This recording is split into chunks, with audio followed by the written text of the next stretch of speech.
Hello everyone, welcome back to my channel. दोस्तों, आप सभी जानते हैं कि इस समय आपको 12 नए कोर्स दीक्षा पोर्टल पर 12 भारी भरकम कोर्स आपको दे दिए गए हैं और आपको कहा जा रहा है कि इसे 31 मार्च तक पूर्ण करना है। लेकिन दोस्तों, क्वेश्चन ये है कि कोई भी स्पष्ट आदेश हमारे यहाँ नहीं आता और ऐसे ही जो है आदेश उड़ने लगते हैं। समझ में नहीं आता किसे किसे करना है, किसे नहीं करना है। लेकिन दोस्तों, आइए हम आपको क्रम से आदेश दिखाते हैं। सारी तस्वीर आपके सामने क्लियर हो जाएगी कि ये जो 12 कोर्स हैं, इसे इतनी जल्दी पूर्ण नहीं किया जा सकता है क्योंकि इसमें बहुत टाइम लगता है। यह प्रशिक्षण किसे करना है? अध्यापकों को करना है कि संदर्भदाताओं को करना है? आइए हम आपको इसमें क्रम से आदेश दिखाते हैं, फिर आपकी सारी टेंशन दूर हो जाएगी। हाँ तो दोस्तों, सबसे पहले आप ये देखिए कि यह प्रशिक्षण जब शुरू में करने के लिए आदेश आया था, किसे आया था, कब आया था? प्रेषक निदेशक राज्य शैक्षिक अनुसंधान एवं प्रशिक्षण परिषद उत्तर प्रदेश लखनऊ। सेवा में उप शिक्षा निदेशक प्राचार्य जिला शिक्षा एवं प्रशिक्षण संस्थान उत्तर प्रदेश समस्त जनपद। पत्रांक संख्या ये है यहां पर दोस्तों आप इस पत्रांक संख्या का ध्यान दे लीजिए क्योंकि अभी ये आगे आपके काम आने वाला है। ये है 34852-926/2020 दिनांक 26 नवंबर 2020। यह आदेश 26 नवंबर 2020 को आया था। विषय सेवारत प्रशिक्षण के अंतर्गत ऑनलाइन कोर्स के संबंध में। महोदय, कोविड-19 तथा शिक्षा में तकनीकी के बढ़ते प्रयोग एवं प्रभाविता के दृष्टिगत राज्य शैक्षिक अनुसंधान एवं प्रशिक्षण परिषद उत्तर प्रदेश लखनऊ द्वारा सेवारत शिक्षकों के लिए सेवारत प्रशिक्षण मॉड्यूल को ऑनलाइन फॉर्मेट में तैयार कराया जा चुका है।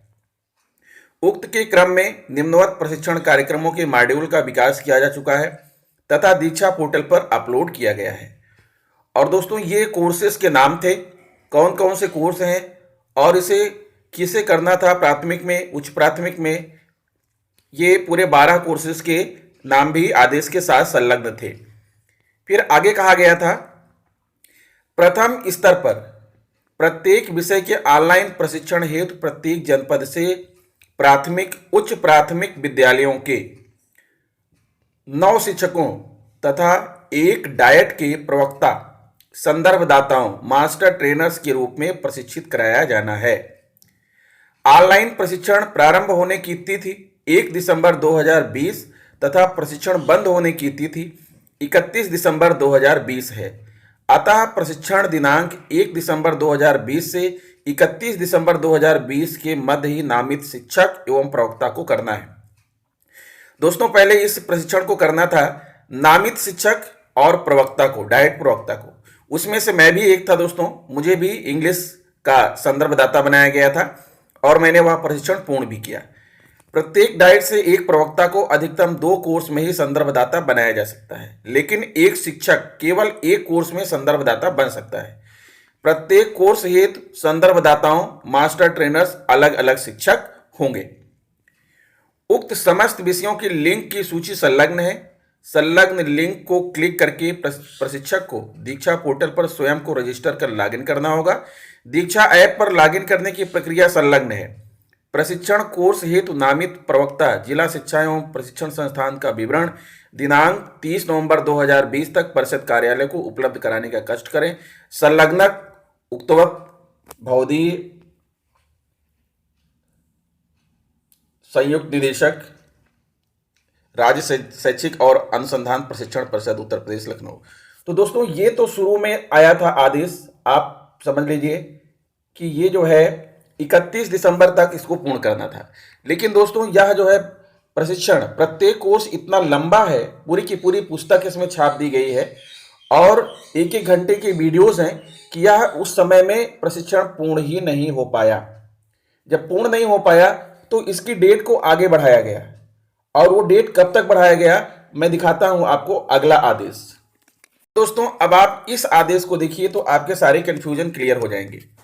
प्रेषक निदेशक राज्य शैक्षिक अनुसंधान और प्रशिक्षण परिषद उत्तर प्रदेश लखनऊ सेवा में उप शिक्षा निदेशक, प्राचार्य, जिला शिक्षा एवं प्रशिक्षण संस्थान, समस्त जनपद उत्तर प्रदेश। पत्रांक ये दिनांक 18 फरवरी 2021। दोस्तों यह आदेश 18 फरवरी 2021 को आया है। विषय सेवारत प्रशिक्षण के अंतर्गत ऑनलाइन कोर्स के संबंध में। महोदय, कृपया राज्य शैक्षिक अनुसंधान और प्रशिक्षण परिषद उत्तर प्रदेश लखनऊ के पत्रांक 348529226। दोस्तों ध्यान दीजिए, यही पत्रांक अभी आपको मैंने पिछले आदेश में दिखाया था और उसी पत्रांक की बात की गई है। दिनांक 26/11/2020 का संदर्भ ग्रहण करने का कष्ट करें। उक्त पत्र द्वारा सेवारत शिक्षकों हेतु सेवारत प्रशिक्षण मॉड्यूल को दीक्षा पोर्टल पर अपलोड कर उनका प्रशिक्षण दिनांक 1/12/2020 से 31/12/2020 कराना प्रस्तावित था। उक्त के क्रम में मुझे यह कहने का निर्देश हुआ है कि उक्त प्रशिक्षण, उक्त का मतलब जो ऊपर कहा जा चुका है, जो पिछले आदेश में कहा जा चुका है, और पिछले आदेश में क्या कहा गया है कि यह प्रशिक्षण अभी मास्टर ट्रेनर को करना है, डाइट प्रवक्ता को करना है, उसी उक्त प्रशिक्षण की बात हो रही है। दोस्तों उक्त प्रशिक्षण दिनांक 16/2/2021 से 31/3/2021 तक बढ़ाई जा रही है, अर्थात उसकी डेट बढ़ा दी गई।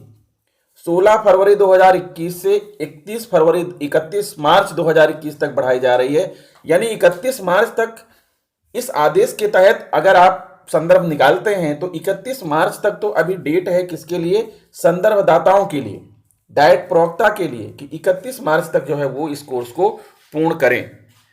तो दोस्तों अभी आप अध्यापकों को करने का जो है ऐसा आदेश, मुझे नहीं लगता है कि ऐसा कोई आदेश आया है कि अध्यापकों को अभी करना है इस प्रशिक्षण को, और करना भी होगा तो 12 का 12 नहीं करना होगा, कोई एक प्रशिक्षण करना होगा अपने विषय की रुचि के अनुसार।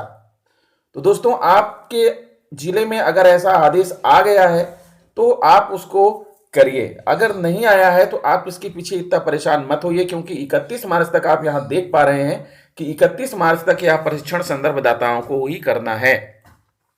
विषयों के लिंक पत्र के साथ संलग्न है। दीक्षा ऐप से लॉगिन न होने की स्थिति में कोर्स के लिंक को क्रोम ब्राउजर का प्रयोग कर उक्त प्रशिक्षण में प्रतिभाग करने का कष्ट करें। संलग्नक उक्तवत अजय कुमार सिंह, संयुक्त निदेशक, कृत्य निदेशक। दोस्तों आप देख पा रहे हैं अच्छी तरीके से जो है इसे, और ये अब आप समझ गए होंगे। आप इससे निष्कर्ष निकाल सकते हैं कि जो प्रशिक्षण करने के लिए दिसंबर में तारीख आई थी, प्रशिक्षण पूर्ण नहीं हो पाया, उसकी डेट को आगे बढ़ा दिया गया, 31 मार्च तक आगे बढ़ा दिया गया। लेकिन मुझे ऐसा लगता है कि बिना अभी अध्यापकों को करने के लिए कोई स्पष्ट आदेश ऊपर से आया कि नहीं आया, ये मैं नहीं कह सकता हूं, क्योंकि अभी तक ऐसा कोई नज़र नहीं आया है। लेकिन अगर आपके जिले में ऐसा कोई आदेश आया है तब आप इस प्रशिक्षण को पूर्ण कीजिए, अन्यथा आप परेशान मत होइए। तो दोस्तों आशा करता हूं कि आपके संदेह दूर हो गए होंगे। मिलता हूं आपसे नेक्स्ट वीडियो में। नमस्कार।